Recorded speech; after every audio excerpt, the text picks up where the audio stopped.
அஜபா ஜபத்தோட முக்கியத்துவம் என்னன்னா, அது நீங்கள் செய்யக்கூடாது. தானாக உங்கள் சுவாசம் பிறந்ததிலிருந்து உடலை விடும் வரை செய்து கொண்டிருக்கின்ற ஜபத்தை கண்டுபிடிப்பது அஜபா ஜபம்.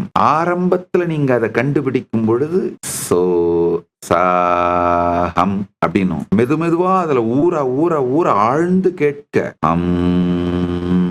சஹம் இன்னும் ஆழ்ந்து போக